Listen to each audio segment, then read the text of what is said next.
Netcasts you love. From people you trust. Bandwidth from Marketing Mavericks is provided by Twitch. Cashfly at CACHEFLY.com.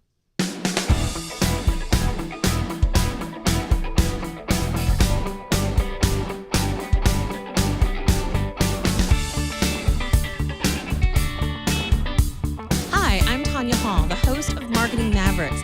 This is the best of our first year of Marketing Mavericks, where we talked all about the intersection of marketing and technology. We covered everything from the sharing economy to Bitcoin to how as marketers are we riding the wave of social media and digital marketing. And today we're going to talk about all of those things. In fact, we're going to get started with our first guest, Patrick Byrne, the founder and CEO of Overstock.com. Well, social media, we have been, so don't confuse the fact that I myself don't like to take part in social media with a corporate position, because we've been very early in the game on social media. We have a really good social media team. We started at first using social media to monitor what people thought about us. And if there were any problems out there, I think we were one of the the only company I heard doing this before we did it. What is it called? The Geek Squad. Do you know that company? I do. I know them quite well. I've actually talked to them and Best Buy. Oh, really? Well, I got the idea from them many years ago that we started monitoring social media. And if anyone said something in social media like, oh, I just had, I got something from Overstock, plugged it in, didn't work, or they had some kind of problem. We had customer service reps who were constantly monitoring social media 24/7 and would engage with them and say, how do we fix your problem and such. So if anyone was griping at all in social media, they got about us, they got contacted, and we set things right. So it was just another way to find customers and make them happy. And we think that probably, it's hard to measure, but that probably paid off pretty big in terms of people could see in social media that, to the extent those conversations were public, people could see, that Overstock really takes this seriously. Okay, so let's look at Best Buy for a second. And I'll have to tell Robert Stevens, who's I've interviewed before, that you mentioned him. He'll be thrilled, I'm sure. He's a big fan of Twitter, though. He tweets a lot. I know. So let's talk about Best Buy as a CEO of a company where you're not afraid to take chances. Again, virtual currency is something everybody's afraid of, but you're doing it. And I think that you wouldn't be the typical retailer that somebody would think of. You would think of an Amazon or somebody like that actually being the forefront, but you are. So as a CEO, what do you think, like a company like Best Buy, who we've seen really go through a downward spiral, I think, and not really embrace some of the things that I think could have been a huge opportunity for them. I think it was only last year that they even price matched. So what would you do differently if you were the CEO of Best Buy? Well, first, the question to ask is always, if a company didn't exist, would you have to invent it? Well, if Best Buy did not exist at this point, truth is, if JCPenney did not exist at this point, would there be a need to invent them? If Amazon didn't exist at this point, or Walmart or something, somebody would need to invent them. But I'm not sure. Best Buy, I think, they probably should have focused more on their online strategy. I think that and just early shifted. I don't know their game well enough, but I do think that they were not as capable in online as they should have been, and that was, business people always love to complain about commodity. My industry's gotten commodified. Like, that's awful. Well, first you got to remember, somebody figured out how to decommodify water. Perrier is water, and yet they decommodified water, and they've done it with all kinds of brands of water. So if you can decommodify water, you can decommodify anything. But in addition, it's the internet is even if it is a commodity market, you can, if you're the low cost operator, you can clean up in a commodity market if you can keep your costs down. So if you've got a 5 or 10% cost advantage on everybody else, well, the way to do that is I think that with computers and electronics and such, it's I wouldn't want to own a store. I don't see the advantage anymore of owning a store. That's so commodified. People can do all their research online. In fact, the last time I was in a retail store years ago was Best Buy. I'm going to retail stores, and I remember I shouldn't slag any individual's business, but let me just it struck me the difference between the consumer experience shopping online, how much information you could, if you want to buy a new DVD player, you can take 10 minutes, become an expert in DVD players, get all this comparison shopping done, get all this information, make an informed decision. Try going into a meat space store and doing the same thing. And for any sort of technical product, it just doesn't make sense. So I guess my advice would have been to focus much more on their internet strategy. I think that there were some very large retailers who played the game smart and decided, like Walmart and Target, who didn't rush into the internet. They hung back and they waited to see what worked, and then they got serious starting around 04, 05 about the internet, and they developed brick and click strategies, and they worked very well. But the companies that waited longer than that, and I think that Walmart and Target only got away with waiting as long as they did because they were already Walmart and Target. The companies that waited longer than that to get their internet strategy together really suffered, and I think Best Buy is a good example. Yeah, I'm extremely controversial in some circles, in financial circles and Wall Street circles. In fact, I'm quite proud that in January 2007, I was told very directly I was the most hated man on Wall Street, and they can carve on my tombstone that in January 2000. But I really was, and I'm extremely controversial in financial circles. My answer when people, I've said a lot of controversial things. And talk about oligarchy and political questions. I'm the leader of the Milton and Rose Friedman Foundation for Educational Choice, which is the intellectual center of the school choice movement, vouchers.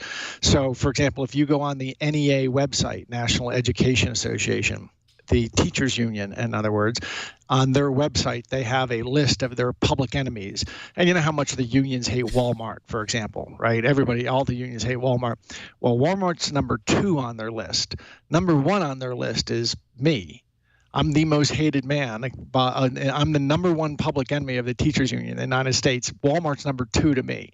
So so just to give you an example of 2 of the areas in which I'm controversial, hasn't affected me much. And when people gripe to me about it, I say, I never signed away my First Amendment rights.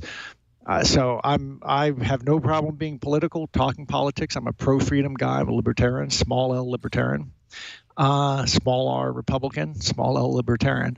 So you don't want. On the other hand, if somebody's out there saying juvenile frat boy kind of things, which it sounds like the Snapchat guy was saying, I don't know the details, but from your description, it sounds like he said some frat boy kind of things. It was some really distasteful stuff. But here's what I'm going to say. I'm going to say that the kind of reputation that you have, and we talked about John Leisure, I think, from the standpoint of T-Mobile, I think that's actually helpful to the brand. I think the fact that you are not afraid to take chances comes across in your business strategy for Overstock. I mean, look at what you're doing. You're taking chances on virtual currency. I can't think of anything that potentially scares more businesses today than this idea that they don't even understand the currency itself, how to get it. Most people don't even know. The average person doesn't even understand it at all. And you're not only understanding it, but you're capitalizing and being one of the first. So I think your point of view, and even though it's controversial and different, actually helps your brand. That's totally different, I think, than, I think your personality saying something disparaging about women or about, partying and that sort of thing. I think that has a different impact. And we've seen it even at HP when Mark Hurd, who's not a young guy exactly, in the same sense that Snapchat CEO is. He's not 25, that is. And he had a controversy. And I remember having some conversations with their head of marketing at the time and talking about the fact that when you're trying to market a business, when you're trying to expand, and like you are, you're huge. I mean, moving into overseas markets, this is a very big step for Overstock. I think your daredevil approach and potentially controversial on Wall Street, but it's helpful to your brand. I mean, don't you think? I like to think so, and whenever it's been brought up to me by, say, the board of directors, I point out that there's pluses and minuses, and we're probably winning, some believers, probably a lot more since the financial crisis than before. I think so. We had to do things differently. We didn't have the vast capital that guys like Amazon and eBay had access to, and we didn't have any supporters on Wall Street. So we've had to do things differently, although it isn't. I mean, I adopt these positions because I believe in them, not because it's a PR strategy. I guess in the case of some of the younger CEOs, I'm watching the show Silicon Valley. You ever heard of this HBO show, Silicon Valley? I have. I think Leo's a big fan of it. It's really. I've just watched the first. Well, however many there are, and I can see young CEOs getting. And startup folks getting intoxicated with their own power. They're 25, they built something, an 18-man company that's worth $1 billion or something. They just become intoxicated with themselves, and they think that none of the rules apply to them. And that might be part of what's going on. I would be hesitant to invest with someone like that. In fact, my experience is people like that burn out a lot. They rarely are successful over the long term. So that might be reasons to be, you don't want to gratuitously insult or offend people. And it sounds, it's hard for me to imagine a business like that. Certainly if you're sort of in the public market and you're trying to appeal to a mass consumer audience, you probably do want to think about who you're insulting or offending. On the other hand, I live in Utah, but I supported and I love Utah, but I funded the lawsuit that overturned the anti-gay marriage constitutional amendment for the Utah Constitution. And that didn't win me a lot of friends here in Utah. There are a lot of people who were really ticked about that. And so I might be the last guy in the world to ask that particular question to, because I'm a CEO who's offended a lot of people. But I think that when young startups and CEOs of startups are doing that, they're probably just showing immaturity rather than sort of any sort of strategy or maybe even a real commitment to the First Amendment. They're just sort of still haven't grown out of the frat boy phase. A lot of in the tech world, there are a lot of pretty immature, a lot of folks who haven't really don't have well-honed social skills. I'll put it that way. We, what the definition of an extroverted software developer is, right? No. One who looks at the other person's shoes as he's speaking. Oh. As opposed to his own shoes, right? Well, somebody in the chat room, Color Bandit, actually pointed out that what you're saying is leadership. You are leading Overstock into areas that some make common sense. You actually take phone calls and answer customer questions. You reach out to small businesses and not just offer the big production value of a large retailer, but you also offer the boutique experience. And we prefer the boutique. Yeah, and you're experimenting in virtual currency, which you're obviously a huge fan of, and I think we're going to see more of that.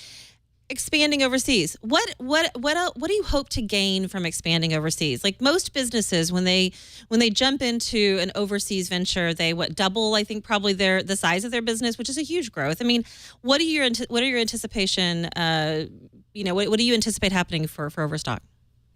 Well, it's at this point where we cover all our expenses with a little bit left over, 1.2%, something like that. I'd like to see it get to 2 or 3%.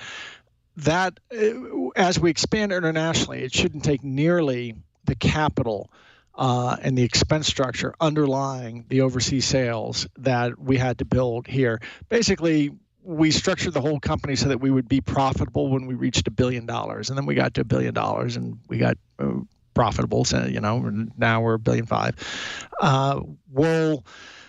But if we had $1 billion in business overseas, it'll add much more to our bottom line than 1.5%. I think it'll be significantly more profitable because we've already got all our expenses covered. And there'll be a lot smaller incremental expense. Also, we think we can build a global brand. we build internationally. Our brand is O.co, not overstock.com, and that's a bit of a problem to sort of go to the world with two. We have Overstock is domestic and O.co international. But I think that we can turn that into a global brand over time. I'm so excited. I can't wait to have you out here at the Brick House, like we talked about, or just I'll be happy to come out and ride horses at the cabin, even though there is probably no Wi-Fi, right? There's no internet connection. I wish. Some days I wish, but no, people have to reach me. Yeah, well, okay, so we've got a couple of other people that are going to be joining us. We want you to stick around, but we're also going to be joined now to kind of dig into this kind of marketing discussion with Chris Bacchus, who is the Executive Director of Digital at Golan & Harris. Welcome, Chris. Hey, good morning, Tonya. Good morning. We've also got John Ferreira. John Ferreira is the CEO and founder of Nimble. He's also the pioneer of CRM. Welcome, John. Thank you, Tonya. It's a pleasure to be here with you and your audience and your guests. I was fascinated listening to Peter talking about how he really is leading with his vision and what he's doing at Overstock. And I was particularly interested in what he's talking about Bitcoin and the Federal Reserve and some of the other esoteric things that I'm sure a lot of your audience didn't quite get. But having read quite a bit about that area, I was listening the other day about how they're saying that you could actually replace the banks of what they're doing as a middleman for money, and actually they could just hold our money, and we pay them to hold our money and protect it, or just they wouldn't lend it out. And that basically peer-to-peer lending is starting to happen. And it's a small part of the economy today, but that actually can grow and change the way we do banking. But I'm sure that would take a lot of time to happen. What do you think, Peter? You mean Patrick? Patrick. Yeah, that's okay, John. I actually that is actually how banking worked, until we went to fractional reserve banking, which was only legalized in 1844. But until then, the supposition with banks that when you deposited money, they were not lending it out multiple times over. So I think that it's a chance to get back to that, and I think that it would be all for the good. Money as an institution loses its don't want to go into the economic theory, but it's that's another show. We'll have to launch another show. The libertarian company out. I actually do think this would be an interesting show because there's a lot to what Patrick's saying. Yeah, absolutely. It's very fascinating. In fact, I almost forgot you guys were on hold because I was so sucked into this. As again the chat room pointed out, the leadership and the way that you think about the currency, and that's we'll have to have everybody back to talk about that. So let's talk a bit about the customer experience and how we measure that. I mean, you talked a bit, Patrick, about how you measured that at Overstock and how important that is. And you have services like Yelp and just really understanding your customer and the customer preferences. How important do you think, John, since you founded a CRM and pioneered CRM, how important is that to a company like Overstock or Amazon or eBay? I believe that the promises that you make to your customer and how you deliver the experiences that they get through interacting with your company and your brand and your products and your services ultimately is what builds your brand. And that if you aren't on a daily basis understanding the journey of your customer and what they are liking and disliking and how to improve that daily, you're in trouble. And a big part of that experience is the people that interact with your customers on a daily basis. And I think that that's what they built CRMs for, is to help with that customer experience and that interaction. The problem, I think, with CRM is that it really is thought of as mainly for salespeople, but it's not just salespeople that sell. There's multiple people in your company that are part of that customer journey. And especially with social today, the places of interactions have exploded, and that you now need to be able to walk in your customers' footsteps and participate with them in conversations. And that's one of the things that we're doing with Nimble, is empowering companies so that everybody in the company can start participating in that customer journey to deliver excellent customer experience. Okay, Chris, you've been awfully quiet, partly because we're just all talking about, everything that's going on in the space. You had some articles you and I were talking about yesterday that you thought were really important and marketing right now.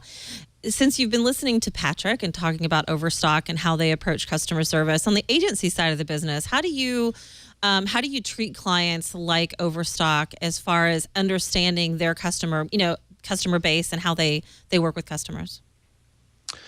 Well, I think John brought up a lot of great points. I mean, one of the big key pieces is there's very few businesses where there's no competitors. And so why be less in the customer respect and customer reputation piece of your business? Because I could go ahead and just simply switch over to another retailer. I mean, there's a lot of people who sell couches online, for example. But if I have a relationship with the business that I know I could trust, that I know kind of respects, maybe I got the color that I wasn't expecting, as we were talking about earlier. This is a way that really adds to the whole essence of what I'm doing as a customer with that particular business. Price is one piece, but customer service is what people keep coming back to. That whole idea of respect, relationship building, the desire to want to come back to them again. So when you actually have to make a purchase, you know that you're going to have this very positive experience, that it's going to be fairly hassle-free. And especially with online, where we lose a lot of the whole touching and feeling and seeing what's there and seeing that color in the moment, you really want to have the total experience that's a very positive one, even when you're dealing with something like a return or something unsatisfactory. So all those elements together really add to the whole transaction and honestly the whole repeat business factor of what's going to happen with any kind of company. So it's just so vastly important, as I'm sure both Patrick and John agree. Yes. I wanted to jump on that. On the point about CRM. If you're not doing real CRM, I'm never satisfied with our CRM, but if you're not doing CRM as even a small company, you're just missing the boat. CRM is efficient marketing. When I think of the old way, and I've run companies before there was the internet, and everything was about broadcasting a message rather than narrowcasting and building relationships. It's all about if you're not doing CRM, the highest payback you can possibly spend on your next marketing dollar is to start doing CRM. And Patrick, I think on that whole idea of narrowcasting is that in order to narrowcast, you have to understand who your customer is. And right. So when you think about CRM today, it's a database that you have to type in what you know and what you did and what you think you should do with that customer.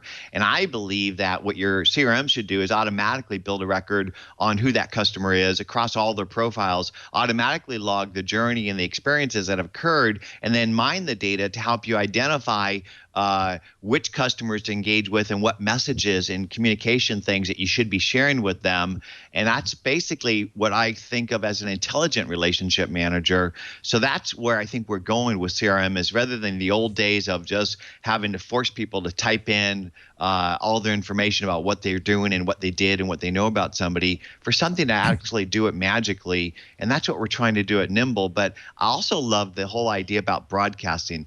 I think that there was a day before Mad Men marketing mentality where we use interrupt marketing messaging to stop our customers so that our salespeople can bag them and tag them.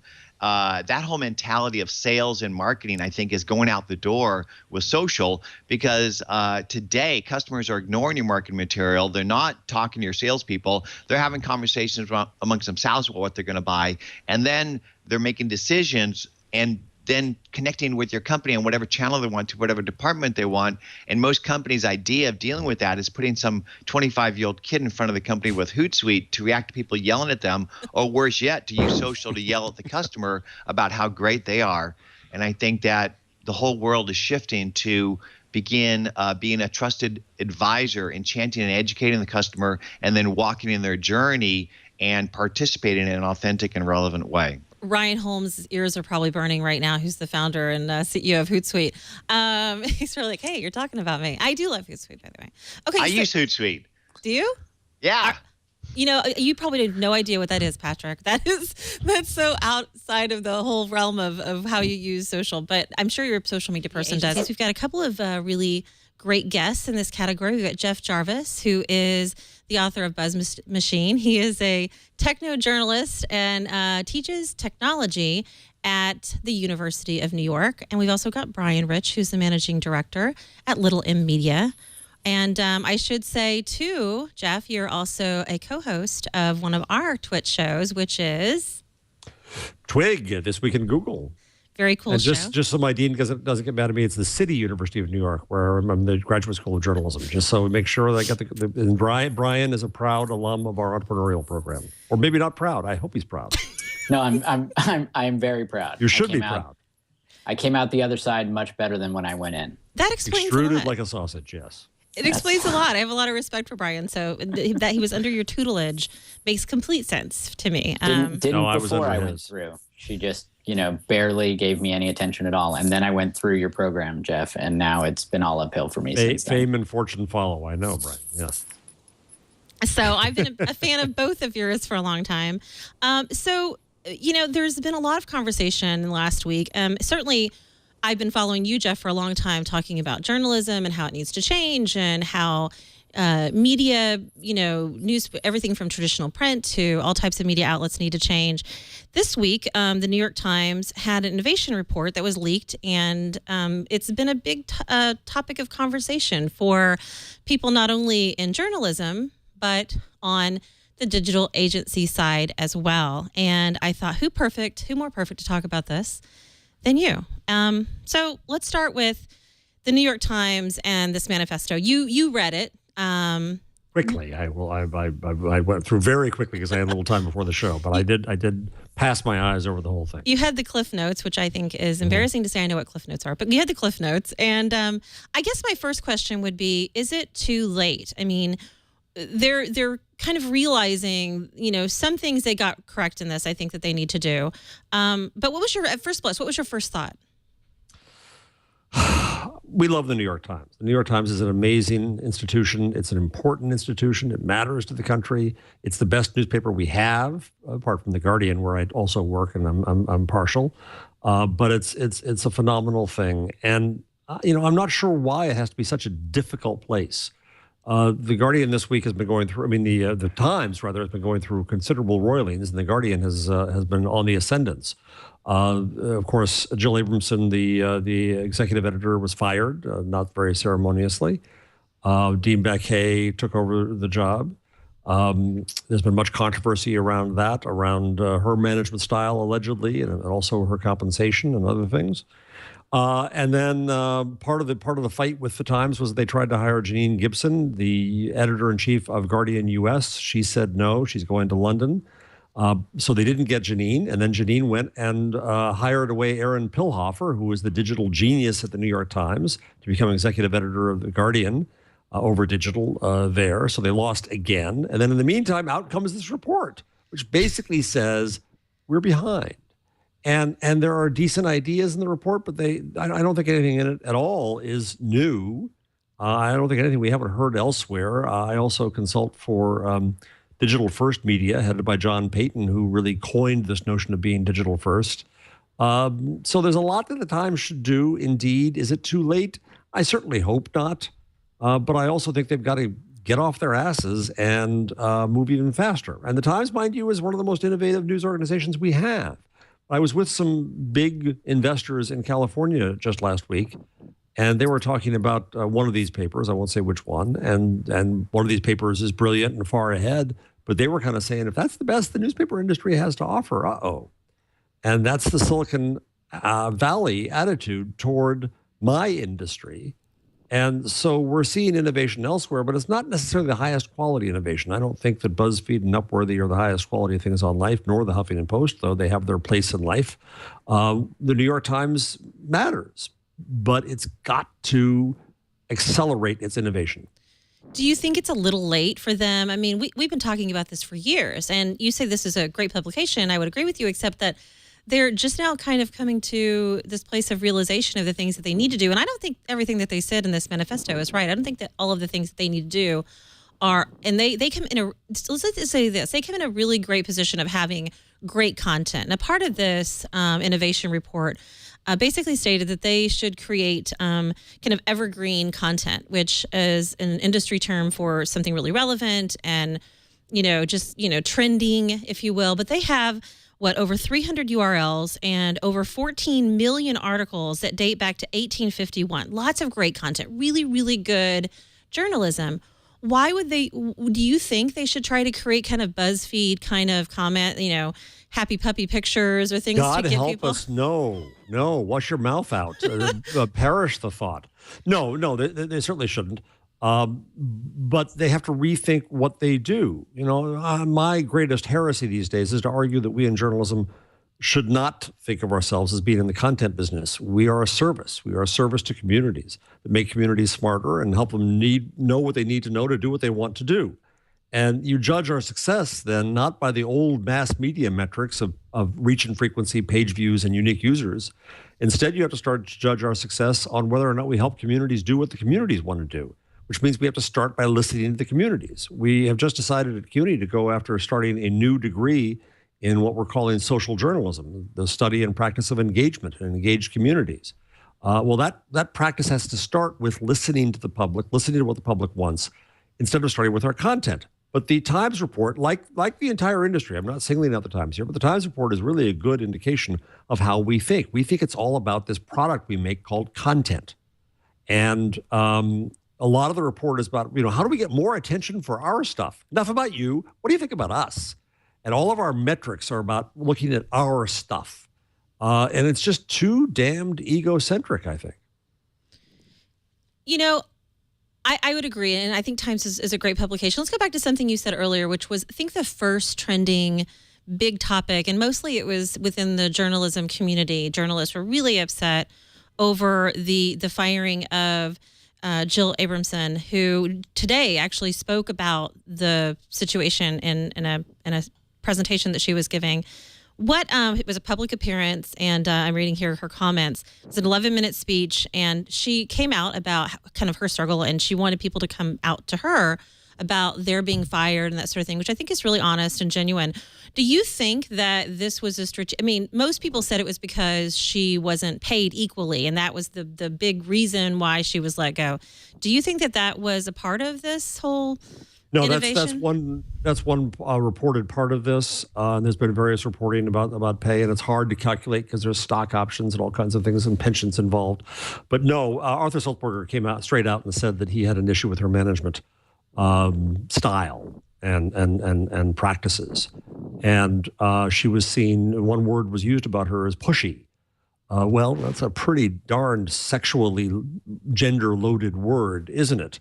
Kara Swisher wrote, I think, a really brilliant post about this, from one pushy editor to another pushy editor.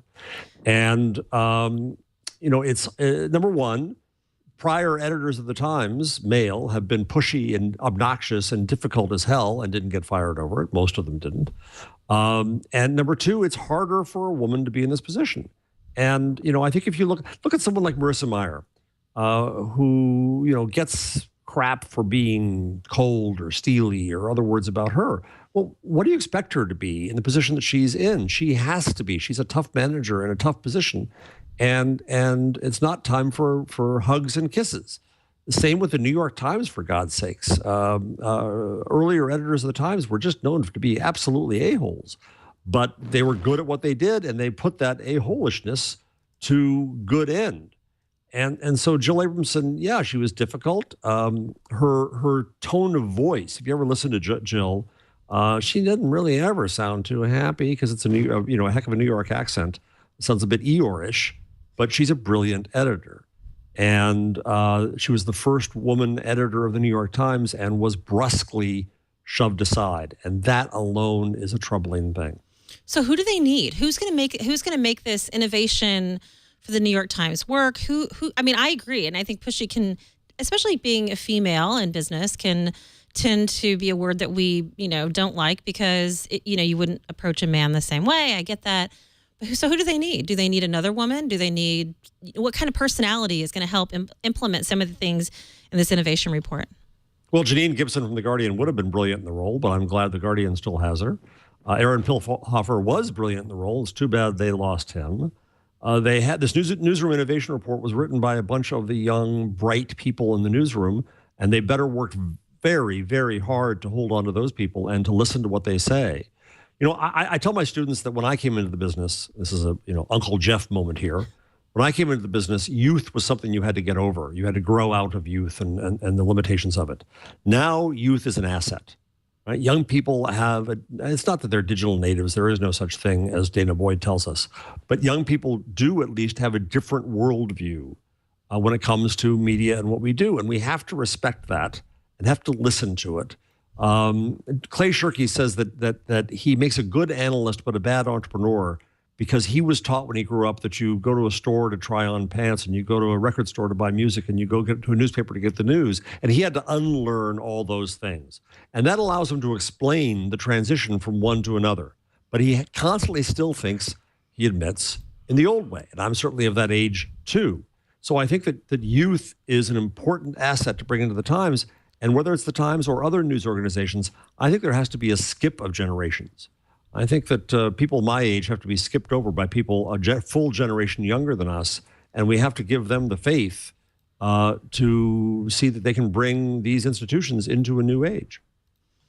So what would you say then about this report as it relates to creating, you said, perish the thought, and we're getting a lot of questions right now, of course, in the chat room about this idea of, what's more valuable, and I can't see all of them, but just kind of what's the idea between the value of the content they're creating versus how you get more people to your website, which I think is what they're really trying to do. They're trying to drive traffic, and they're trying to figure out the best way to do that.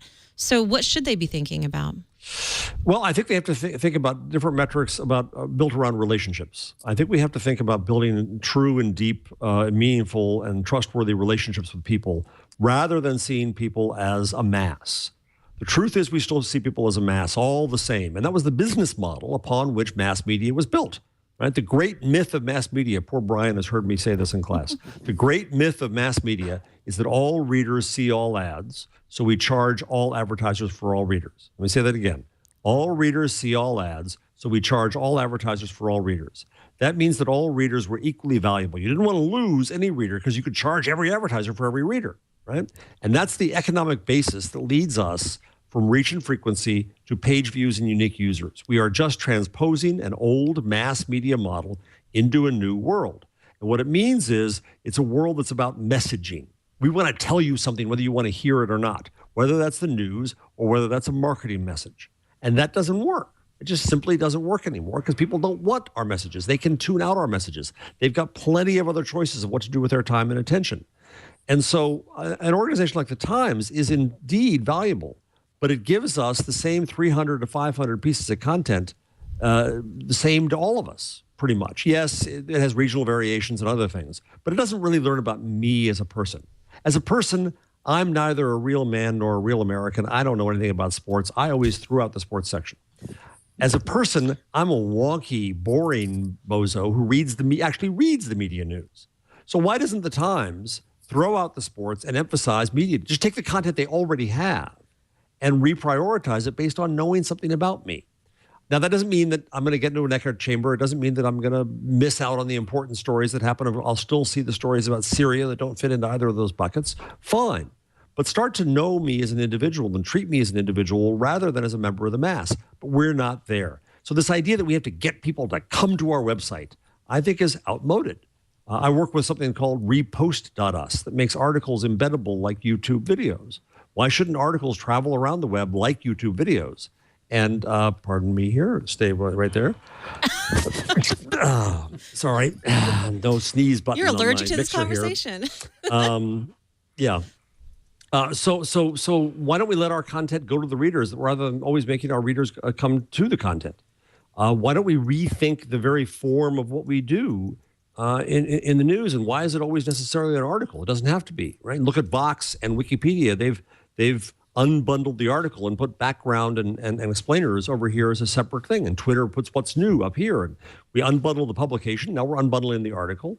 Now people formerly known as the audience, as Jay Rosen says, have plenty of places to go.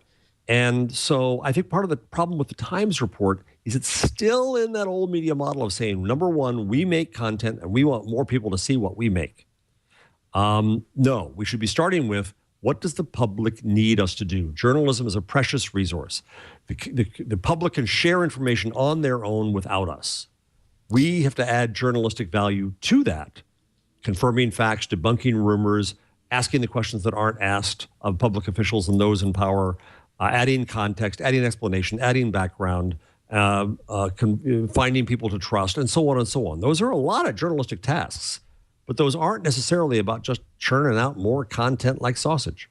Anyway, I thought that there was more of a story here behind the business of what was going on at the New York Times, and why there had been such a shakeup beyond just the gender stuff. What really was driving the decisions there? And this report that was leaked almost concurrently with the personnel announcement was just chock full of information, of insights. Quite frankly, I was impressed with exactly how honest the Times was with itself, with where it needed to do some introspection and where it needs to make some improvements. They spent 6 months interviewing people inside and outside the company, and they credited people like Janine and like Henry Blodgett just as much as they were crediting quotes from the inside.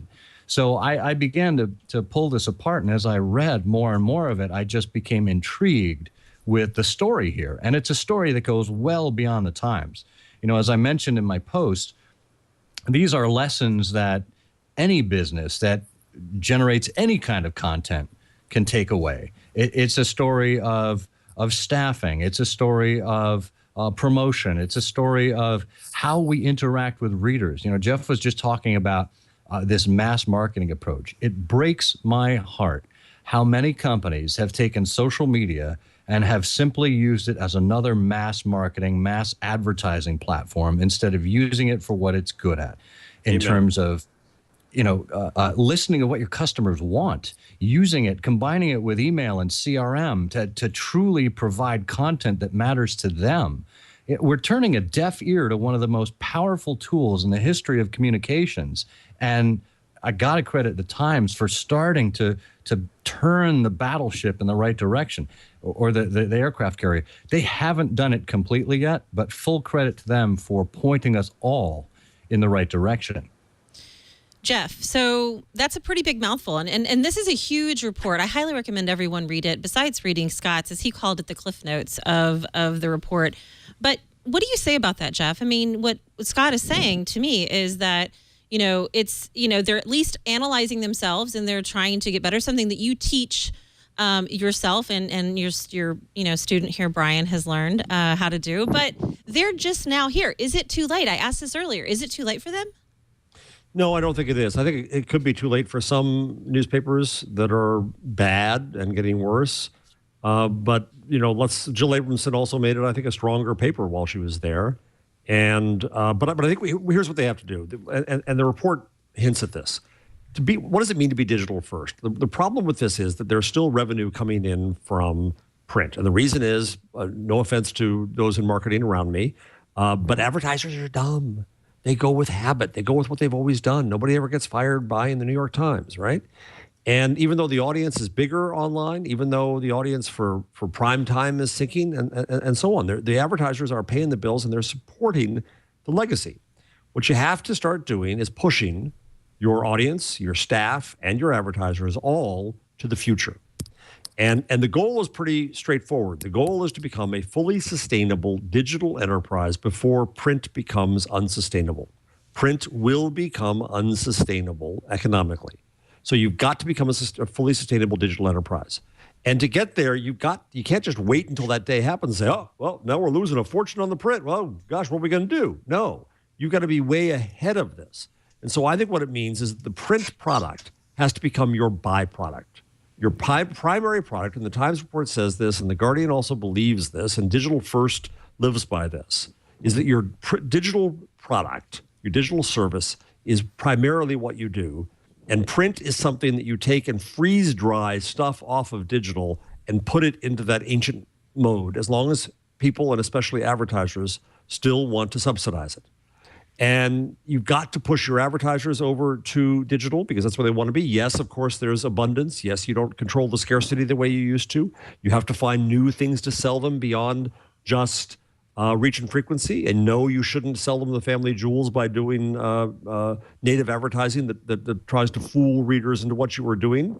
You've got to bring all kinds of new skills to this. And people like Brian and Scott know a lot more about this than I do. But then you've got to figure out what the sustainable digital enterprise is. And it's going to be smaller. It's not going to be the big old monopoly you used to have. It's going to shrink in staff. You've got to prioritize to what really matters. You can't do the same stuff everybody else does and rewrite the same stories everybody else used to write. News is far more efficient because you can do what you do best and link to the rest. But you've got to make print yesterday, and you have to make digital today. What would you say about that, Brian? I mean, you and I have had this conversation for many years, and, I know you're a big fan of Jeff, but is he right on target? I mean, what do you say about, digital agencies creating content? I mean, is that the new future? Yeah, no, I mean, I've been talking about that for years and years, where I think every organization is and should think and act like a media company. The thing that's, striking to me about the Innovation Report and the New York Times is how much of what, to me, and I think probably to Jeff and to Scott, seem like basic concepts of disruption and listening to the audience, that how much of that needed to really be explained in the report. So, my fear for an organization like the New York Times, which is already in the media business, which is already good at producing content that we know has value to audiences, but doesn't necessarily push it out or deliver it or create engagement around it in ways that are going to keep people around and drive people deeper. My fear, my concern is that, organizations will mistake what is valuable in terms of content or valuable in terms of delivering a product back to that audience when they say they need something. And, that everyone will become BuzzFeed or whatever because they think that is the quickest way to get that advertising revenue. There's still tremendous value to an institution like the New York Times going deep and doing investigative reporting, or even just doing the thoughtful analysis of local issues, and finding a way to present it differently and engage and look at the audience differently does not change that fact. So, I mean, I would put the question back to Jeff and Scott, because you come at it from different perspectives. Scott, to me, it seems like one of the things that you've been able to do at Ford up until now from a social standpoint is because Ford has a good product, or has at various times had a good product. And so you could push an Alan Mullally out there. You could push different vehicles out there that people were curious about and wanted to engage with. And it gave you the freedom to experiment across the different platforms. Same, Jeff, you were gently ribbing sort of the BuzzFeeds of the world. Some of their content is good, but yeah, we don't need 22,000 cat posts to become the Wait center of. I actually I'm not dissing cat. I'm not a cat guy, but I'm just saying someone said today that in the last several years, 22,000 cat posts. That is not what the audience. That's it. I know. What? My sense is that is not what the audience wants. If given the alternative to find something that is substantive and relevant to their lives, or a this a news cat post product will change your life. You won't believe what happens next with this cat. Thanks. Welcome to BuzzFeed. That's Upworthy. Don't confuse them with BuzzFeed. I know. Yeah. Welcome to BuzzFeed. But it strikes me that we're at this risk of an organization like the New York Times mistaking that they in fact still do something that's valuable in favor of doing something quick and sexy and interactive. And I feel like you got to have both. Yeah, and I would agree with that, Brian, but I don't think that the Times is necessarily throwing the baby out with the bathwater with regard to its content. Very clearly in there, they said their journalistic integrity will remain, and I think the core of what they offer is content. And Henry Blodgett, who was quoted in there, pointed out, you have unlicensed access to one of the greatest archives of content of all time. And the fact that they actually, in the report, pulled out the fact that Gawker ended up scooping them on some of their own content on Oscar night. The Times ran the original story of 12 Years a Slave before it was even a novel, back when it was actually happening in the 1800s.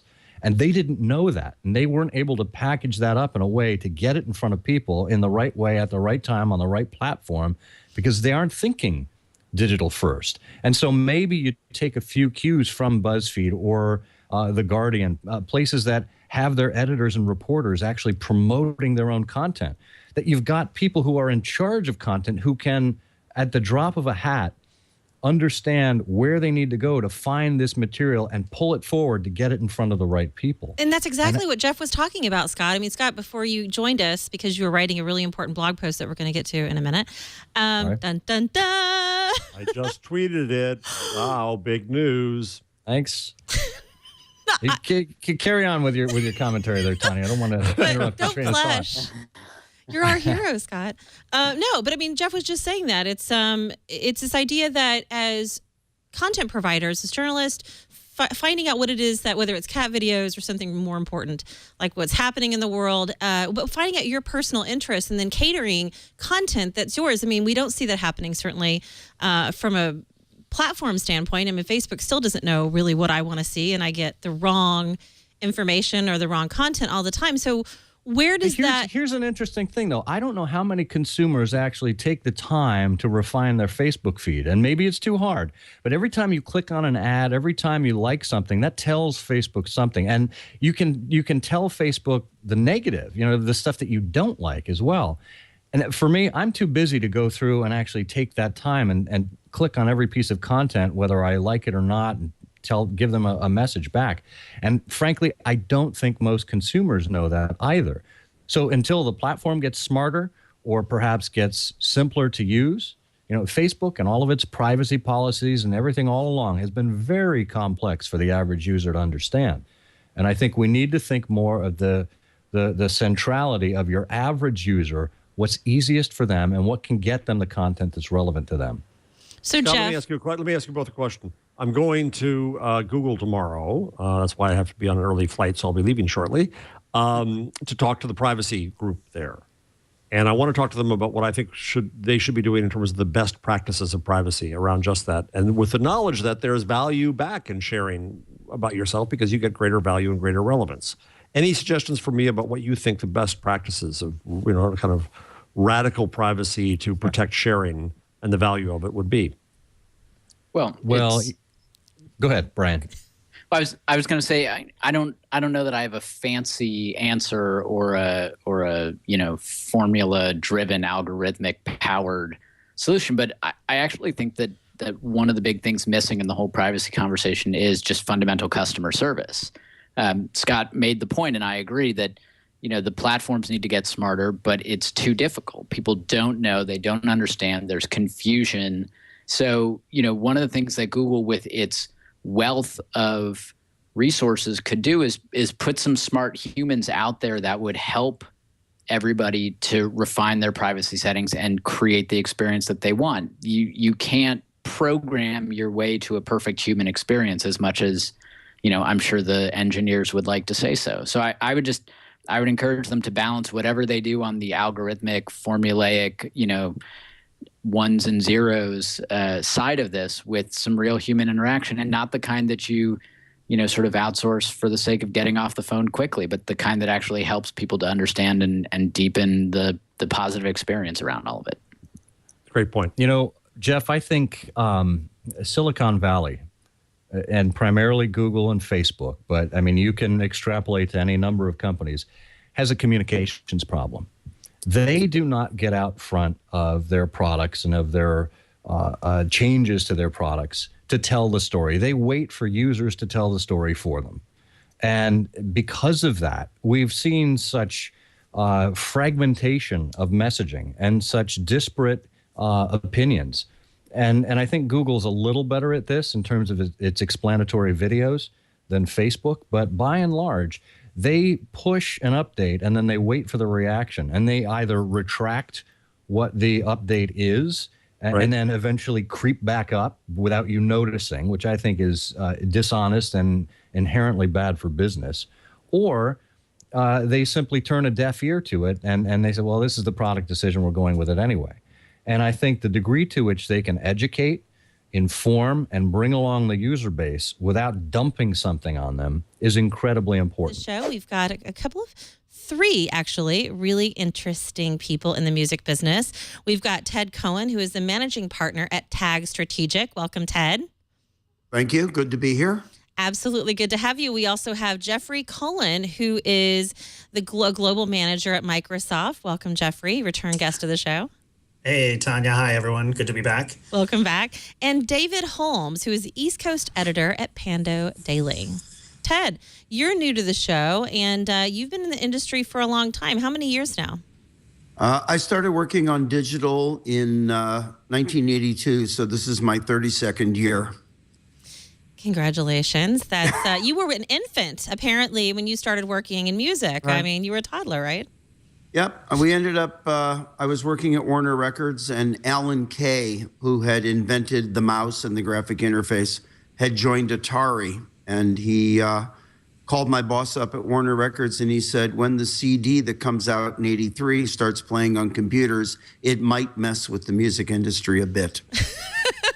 Not really sure how that turned out. Yeah, that was maybe a little before my time. But, you know, you've worked with a lot of really cool bands. You've got a long background in just this space in general. How did you get started in the music business? And, you know, let's go back to the beginning before we even, to give some people some context as to how you got started. Started managing bands in high school. I managed a guy named Eric Carmen all by myself. You know the song? Yeah, I do. You know, everybody knows the song. They sing it in the shower. So I managed him in high school. He was a prima donna in training, grew up to be a major prima donna, but went off to college in pre-med at Ithaca College in Ithaca, New York, and was in pre-med for about 6 weeks when I found out that Rod Serling was a teacher at the school, and went to one of his lectures and switched majors and moved into communications. That led to ending up at Columbia Records and then Warner Records. And I was doing what they called artist development. I was doing local promotion. But I had a bad habit on the weekend of running away with the bands. And after 2 years of disappearing for 3 or 4 days at a time, they moved me into artist development, which was running away with the bands. And so I met Todd Rundgren, who got me into computers and got me into video, and moved to Boston, met the folks at Advent, which made speakers, but they also made this big screen TV. And in 77, as I mentioned earlier, we went to Chicago for CES, where CES used to be based before it moved to Las Vegas. And Steve Jobs and Steve Wozniak walked into our hotel room and offered to trade an Apple I computer for an Advent big screen TV. I got to know them, and then I got to know the Atari folks, and it just started snowballing in terms of what I believed technology could do to enhance fan connection. And did you make the trade?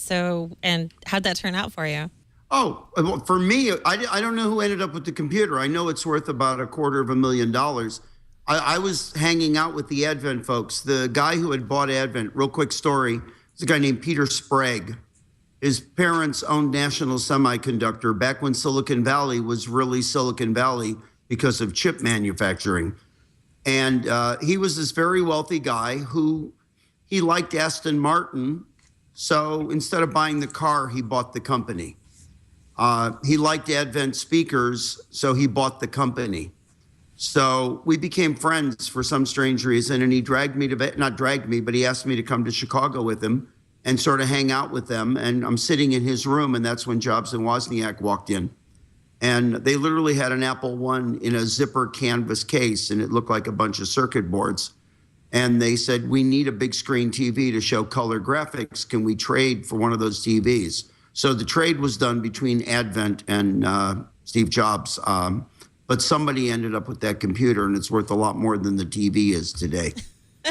So, okay, you now work with disruptive startups in the music space. I've heard you talk. Just destructive and disruptive. I like disruptive startups. I mean, you know, I met it was October of '99. I flew up to San Francisco and walked into the conference room at Napster, and on the floor was Sean Fanning and Sean Parker sleeping on the floor. Fanning was using a motorcycle helmet as a pillow.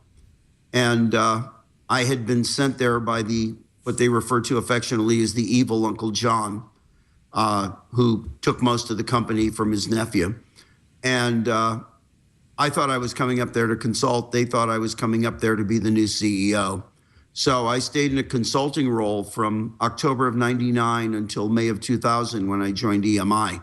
So on a Friday, I was working for Napster, and on Saturday, I took over as basic global head of digital business development for EMI.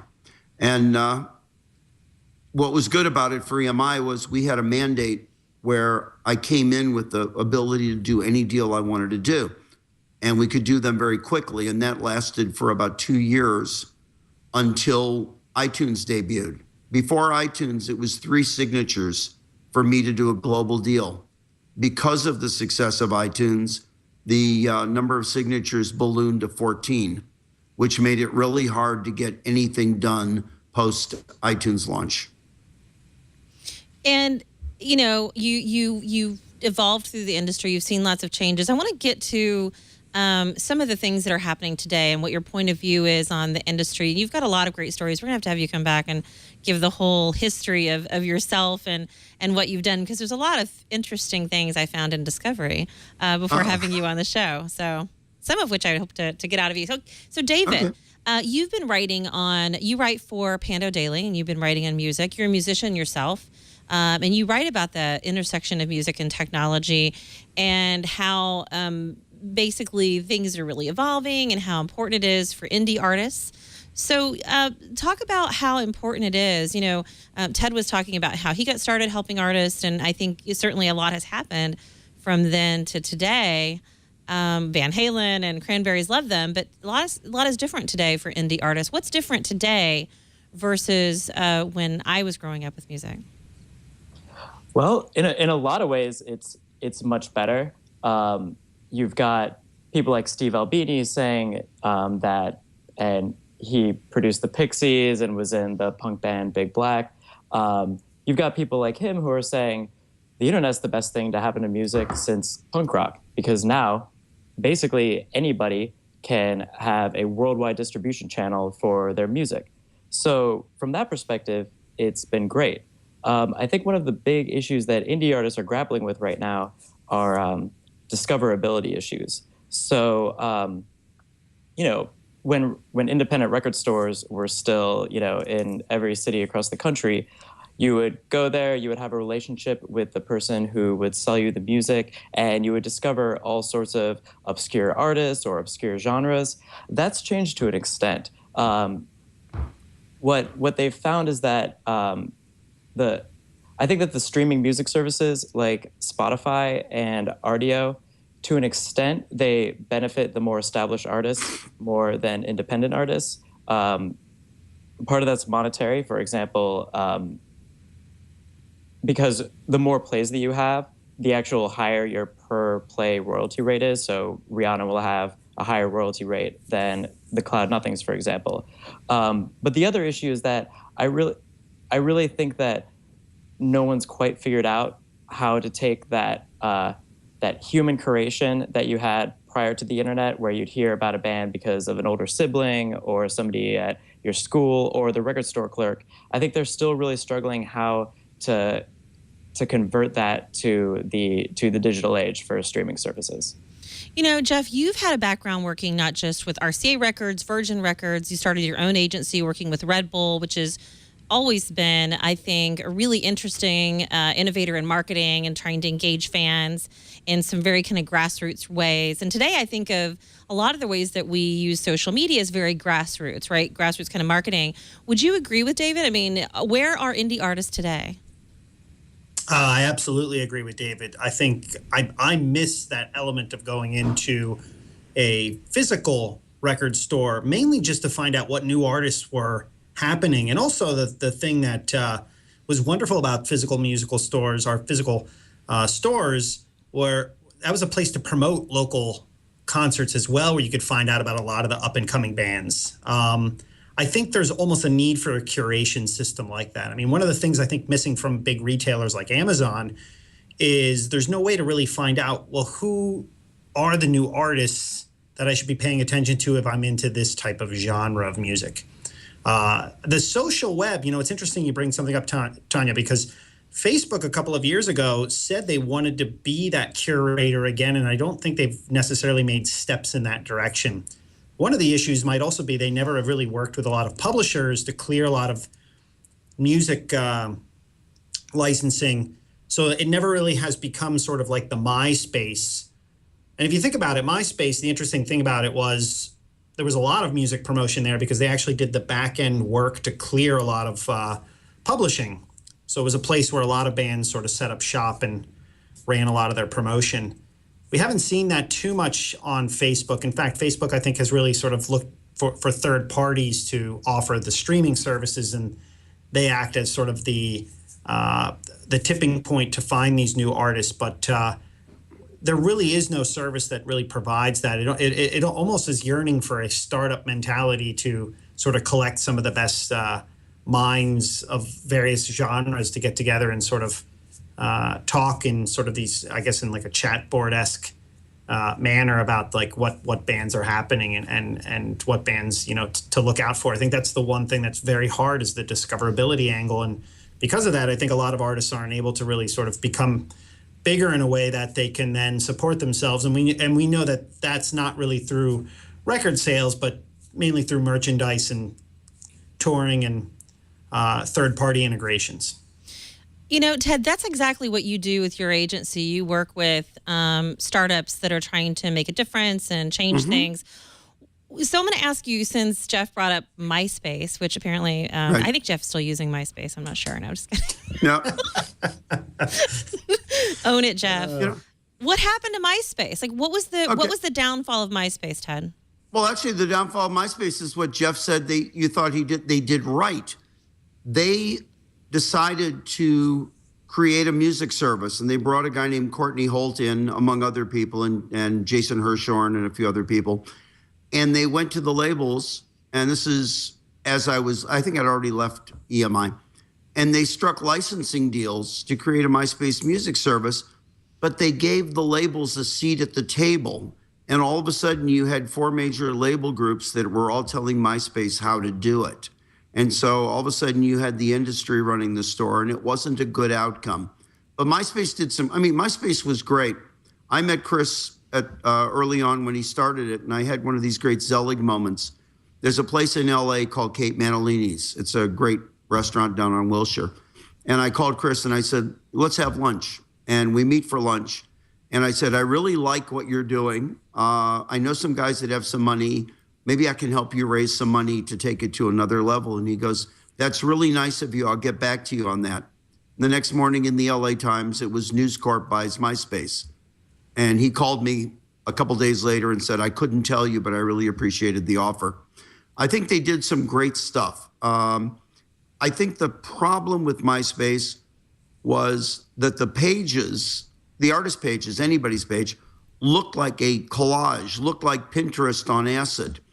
I think when Facebook came along, there was something that was really good about the orderly structure of how a page was laid out. So whether you were a band or an individual or a celebrity, people knew how to navigate it. So that was good. What Facebook is doing now, which I have a real problem with, they let people build big followings and all of a sudden then pulled the plug on them. So if you're an artist on Facebook, and I'm going to use hypothetically a band like Linkin Park, they've got like 14 million followers on Facebook. It used to be that their management company, the collective, could send, or the band could send messages out to all their fans via their Facebook page. Now Facebook is saying, you've got to pay us $25,000 to reach out to those fans. And it's they've kind of put a chokehold on your access to your own audience. You started with I don't know, Sega back when, Al? 1989, just before the Sega Genesis launched. And the video game business back then was Nintendo, Nintendo, and Nintendo. Sega had about a 5% market share with our 8-bit system, and Nintendo basically ruled that you didn't play a video game, you played Nintendo.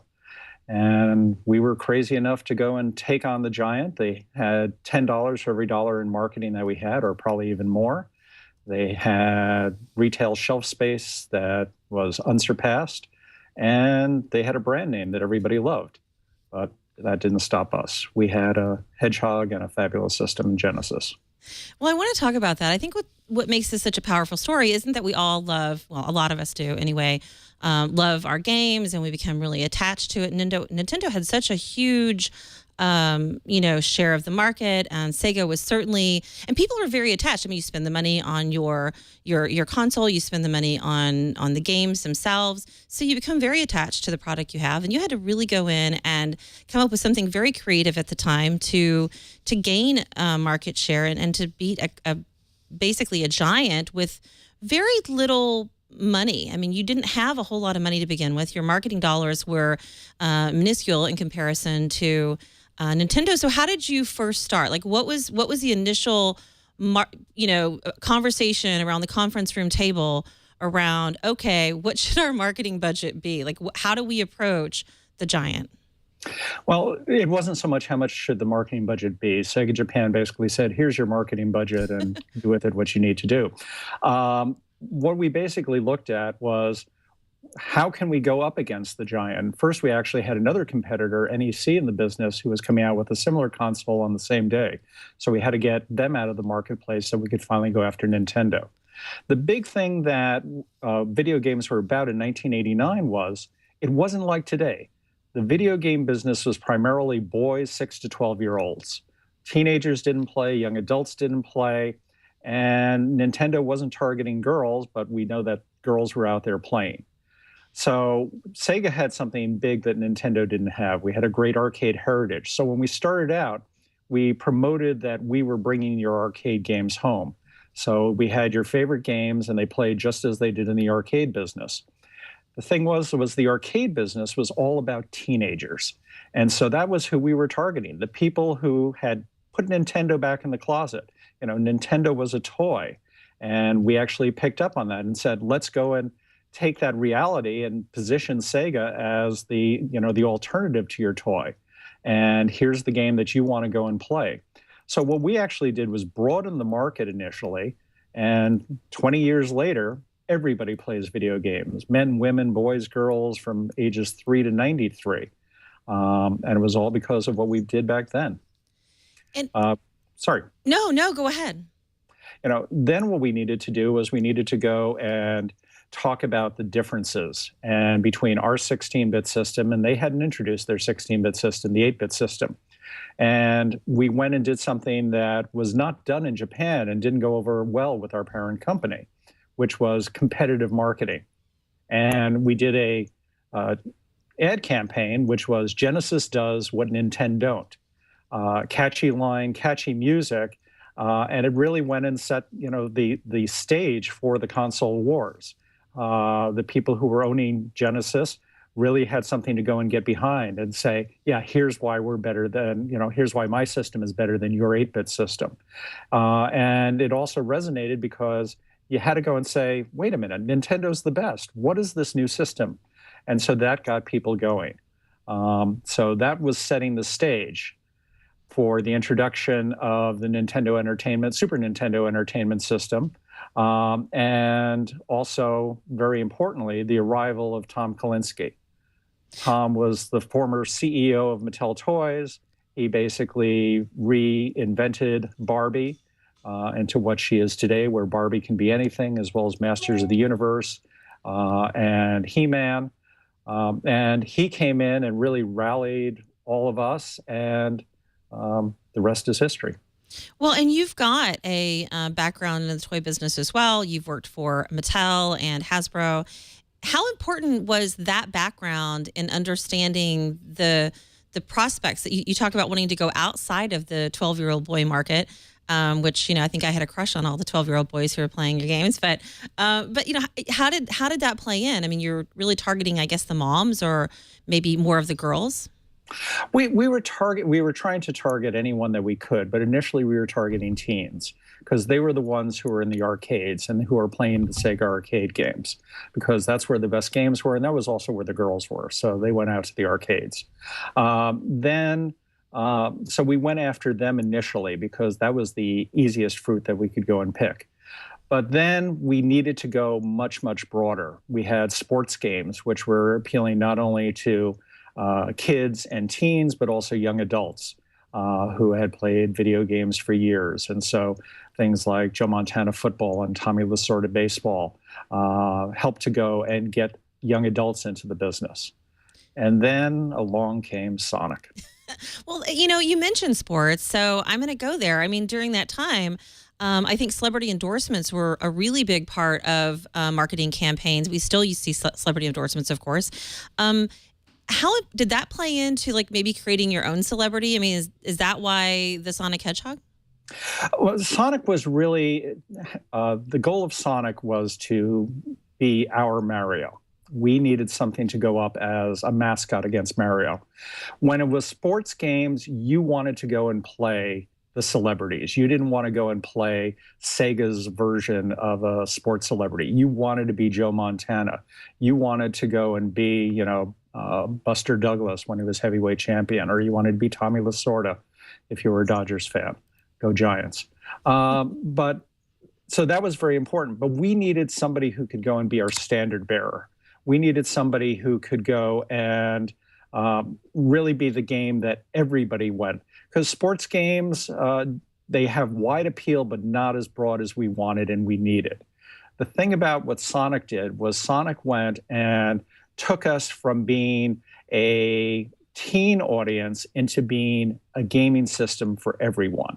Because no matter how old you were, no matter whether you love video games a whole lot or just a little, you wanted to play Sonic. He was such a character that everybody loved.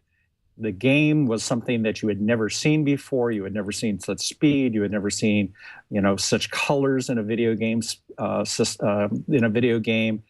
And you never had so much fun in playing it. And it really, while Mario was, and it's great games. I love the Mario series, and Nintendo does a great job with them. Mario just ambles around and you play him. Sonic just goes at, supersonic speed. And it was something totally different in terms of what the gameplay was and really defined what 16-bit was about. And it was also our secret weapon to go and blunt the launch of the Super Nintendo Entertainment System, because we were out in the marketplace for 2 years before Nintendo came out with their 16-bit system. And we felt that we needed to go and blunt their entry, and they were basically telling all the retailers, don't worry about that Sega system. You don't want to go and carry them. Super Nintendo's coming in 1991, and we're just going to go and take over the 16-bit business. We weren't going to let that happen.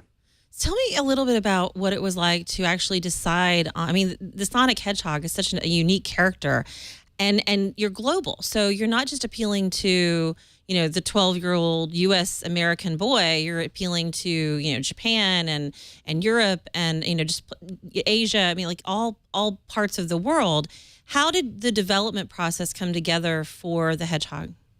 It was a really strange experience because, you always say that, you want to go and have a Mario killer. You want to go against whatever competitive product is out there. And a lot of times you say, let's go and develop a bunch of things and see what really comes out. But Sega Japan did something very different. They said, okay, we're going to go and focus on one game, and that's going to go and be our Mario killer. And so they had a contest internally to design a new mascot. And there were two games or designs that they liked. There was this hedgehog, and in the US we said, what's a hedgehog? And the other was something that was egg-shaped characters. And in Japan, it was very, very popular and very much in terms of what their animation was, but in the US it would come out very preschoolish. Sega Japan did something very, very smart. They said, this has to go and be a global product. So we're happy with these two top ones, the egg and this hedgehog. We'll leave it up to Sega of America to go and choose. And so I was shown the drawings for the two games. They didn't have any gameplay associated to them. And they say, which one do you want to be the mascot? And as I said, one was very preschool and the other was a hedgehog, albeit a blue one. And he had fangs and he was 6'8" tall and he had a rock band. And Sonic was literally the lesser of two evils, believe it or not. And they went away and they started working on it. And then as we started going and seeing some initial gameplay, we went in the US and started changing the look of him, making him more appealing. We got rid of the fangs. We got rid of the rock band, because rock music very much differs by category, by country. We got rid of his girlfriend named Madonna, who looked like Marilyn Monroe, so that we could go and just have, the focus being on Sonic. The other thing was we started giving him an attitude, which started with his tapping his toe when you weren't playing. And it's like, my name is Sonic, it means speed, let's go, I can't wait any longer. And so we started going and building this attitude around him. And that was really the genesis of Sonic. Getting people interested in a competitive product is pretty challenging for any market, especially when you go up against such a giant who you had 5% of the market share, as you mentioned, pretty tiny, and the budget, I'm sure, compared to Nintendo, was not there. But you did something really interesting that was very grassroots, which now we kind of, I think, see on social media, where people try to do something very kind of low cost. At the time, malls were a really big deal. And you guys did your own, I think, version of the Pepsi Challenge to gain some market share. Talk a little bit about that. Absolutely. Once we had seen Super Mario World, which had come out in Japan, and that was going to go a year earlier, and that was going to be our competitor, we knew that Sonic was going to be really good. And we actually did play tests with Nintendo owners and Mario lovers to let them play the new Mario that they had never seen before in Sonic. And the interesting thing was that 80% of the players, Mario lovers, chose Sonic over Mario. So we knew we had a secret weapon. We went and kept it very, very quiet and didn't show Sonic until the day that Nintendo introduced Super Famicom or Super NES at the Consumer Electronics Show, and we unveiled Sonic. And we actually had a screen in our booth that showed Sonic and Mario side by side, and let the retailers decide, which is really the 16-bit unit. And there was no comparison. Literally, Mario paled in comparison. It was slower. It wasn't as beautiful looking. We then went out to the malls 2 months before Nintendo launched, because we said, we're nice guys, let us launch Super NES for Nintendo. And we let people go and play Mario, the new Mario on Super NES, and Sonic the Hedgehog side by side, and then choose which one they liked. So every week we were able to go and announce publicly 78%, 82%, et cetera, prefer Sonic over Mario. And this started going and getting the buzz out about Sonic. And it also went and said, this Mario isn't so special. And we started in Nintendo's backyard in Seattle. And the interesting thing is the highest preference for Sonic over Mario was in Nintendo's hometown. So there's a question coming up about the Sonic name in the chat room. So is it the Sonic Hedgehog? How do you refer to him? Sonic's middle name is the. And here's how it all came about. I got our lawyers sent over the trademark applications, and wanted me to review them. And I looked at it, and it had the capitalized. And I was getting ready to take a Post-it note to send them a note. No, it's a lowercase t. And then I said, this would be a good story to go and tell some reporter someday. And I can go and use it in some conversation. So I left it exactly as that. And what's interesting is if, you Google me, the first thing you find out about is that I gave Sonic his middle name of the. So that is my claim to fame, among other things. That's a pretty good claim to fame.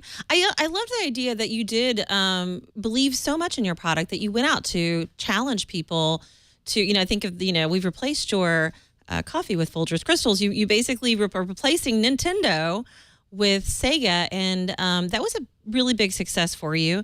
But what happened when you upgraded Sega? You came out with like the new version of Sega. Not everybody likes change, right? So that was another challenge that you had to overcome. Yeah, one of the problems, I guess you're talking about 32X and Saturn. Is that it, or afterwards, or replacing the Sega Master System? The Sega Master System. Oh, well, the Sega Master System was very interesting because, we had a small market share compared to the NES, but we had very, very loyal owners.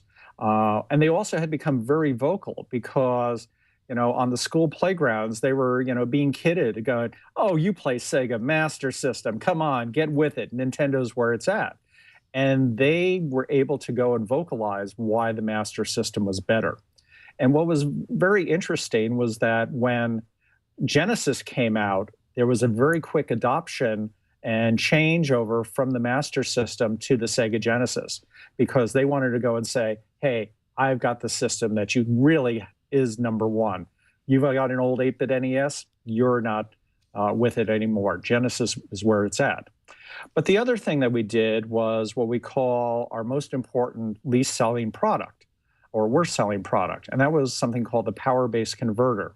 And it was an adapter that plugged into Genesis so that you could go and play all of the Sega Master System games on your Sega Genesis system. So therefore, mom didn't have a reason to go and say, "Wait, I invested so much money in all of these 8-bit games, you want to get rid of them?" And the kids could go and say, "But mom, with this $35 adapter, you can go and play all of that."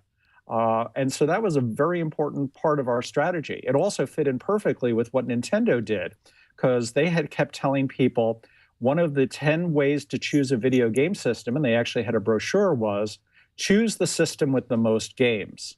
So when Super NES came out, they had 20, we had over 100 Genesis games, and then we had 150 Sega Master System games. So we were actually able to use Nintendo's own brochure against them and say, "See, Nintendo says that you need to buy a Sega Genesis and not a Super NES." That's really a great way of turning their campaign around at them. Besides creating the middle name "the," what would you say is the biggest accomplishment, whether it be for yourself or for the entire team, of promoting Sonic at the time? It was literally Sonic Tuesday, because Sonic Tuesday Sonic 2 was the sequel to Sonic. And whether it's a movie or a video game, sequels aren't necessarily that great. But we had a game that played even better, looked even better, was faster. Sonic had more attitude. He also had a new friend, a fox with two tails. And we wanted to go and make this really the game that would make you, if no ifs, ands, or buts, want to choose a Genesis over a Super NES. And so what we did was we created the world's first global launch of a video game system, or a video game cartridge. Normally, a video game would premiere in Japan, and then a few weeks later in the US, and a month or so later in Europe. And we wanted to create basically a blockbuster movie around Sonic 2. And so therefore doing a global launch. The other thing was video games had never been available like a movie, opening Friday. Well, video games depended on when, distribution centers could go and get the product out. So it could be in some Toys R Us stores this week, some other Toys R Us stores next week. Everybody's getting it at a different time frame. So what we created was we literally were air freighting cartridges into 13,000 retailers the night before. We started the promotion 2 months before, where we were doing in-store demos where people could go and play Sonic 2 months before it was available. And we did it at stores across the country, as well as 3 Air Force bases, just to go and build buzz. We were doing pre-orders, and it was the first pre-order for a video game, where if you went and pre-ordered a Sonic the Hedgehog cartridge, you got a free Sonic 2 t-shirt that the retailers actually went and paid for. So we were creating tremendous traffic. We were also getting retailers to build Sonic boutiques in their stores. So not only were they selling the Sonic 1 cartridge, pre-ordering Sonic 2, but also selling all of the licensed merchandise that we had. And it all came down to Sonic Tuesday, which was the first global event. And stores were opening at midnight where you could come in and get your Sonic 2 cartridge. We started in Japan, and then we went to Europe, and then went to the US. We did video news releases that covered our marketing from around the world. And we turned it into a global event, and we turned it into the way video games are being marketed today. I had a big smile when a few months later, Mortal Kombat came out, and it came out on Mortal Monday, trying to copy what we had done with Sonic Tuesday. So it really started to change that video games are not just something that appear, but that are something that you need to look forward to and really become event marketing in their own.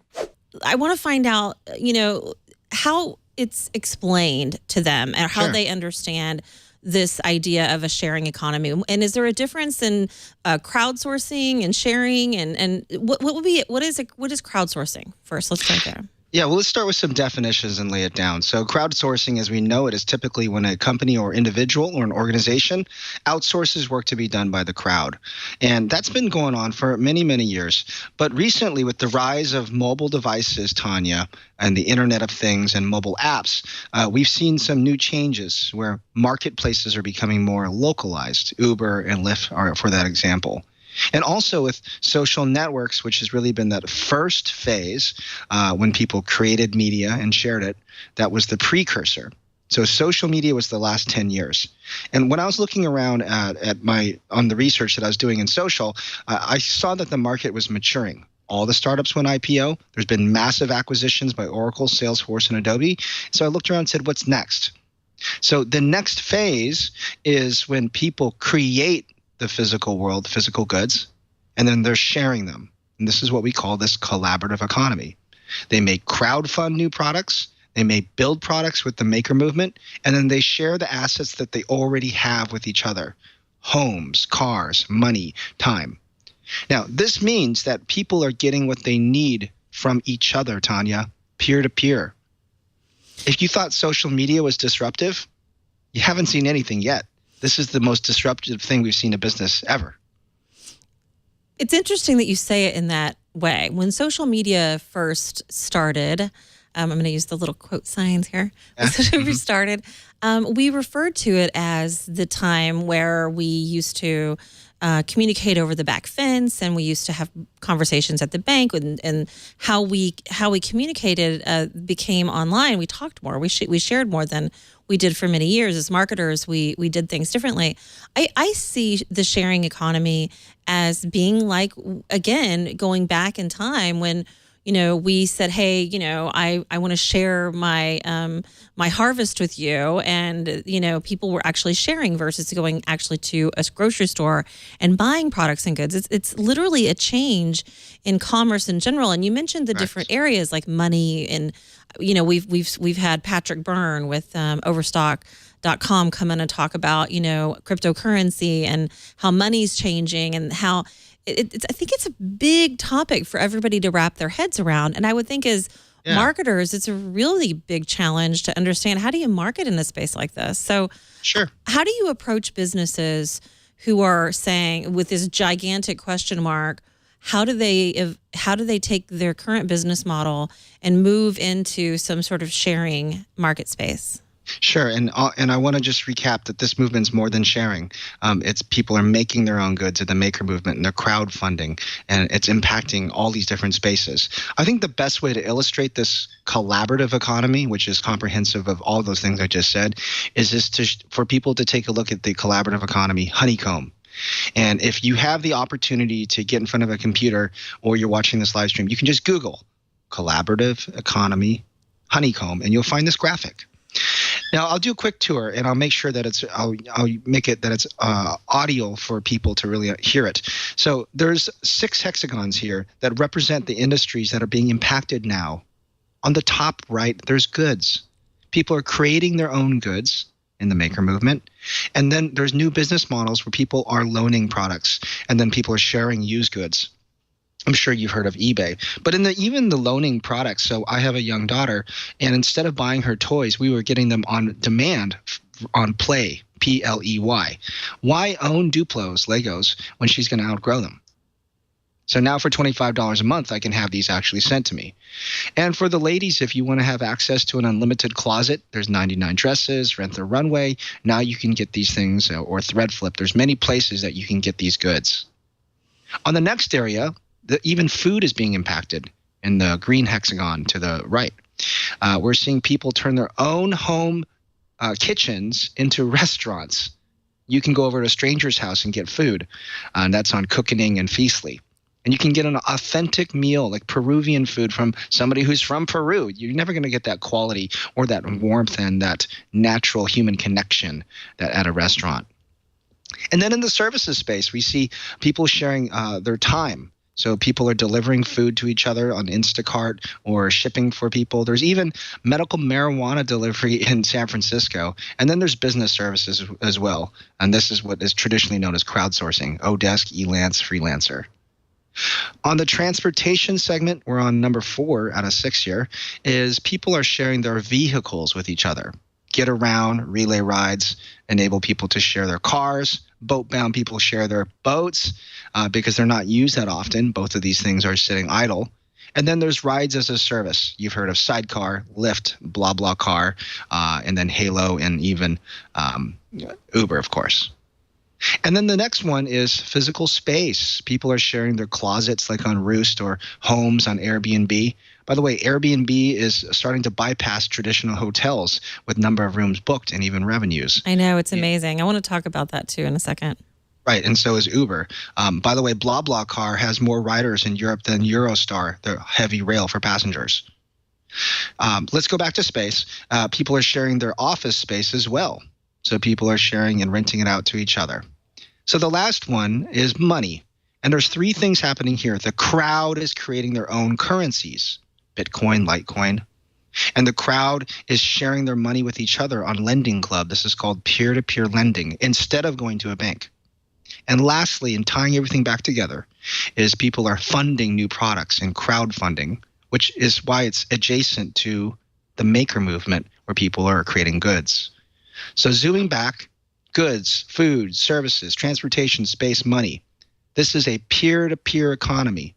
People are getting what they need from each other from mobile devices. This is the most powerful disruption that we've ever seen in business because the people formerly known as customers are competitors. Exactly. And, you know, I think this actually is a really good chart, by the way. It's good for people to look at and go to your website. And we'll have links to that on my page. And we'll be tweeting about this for the show.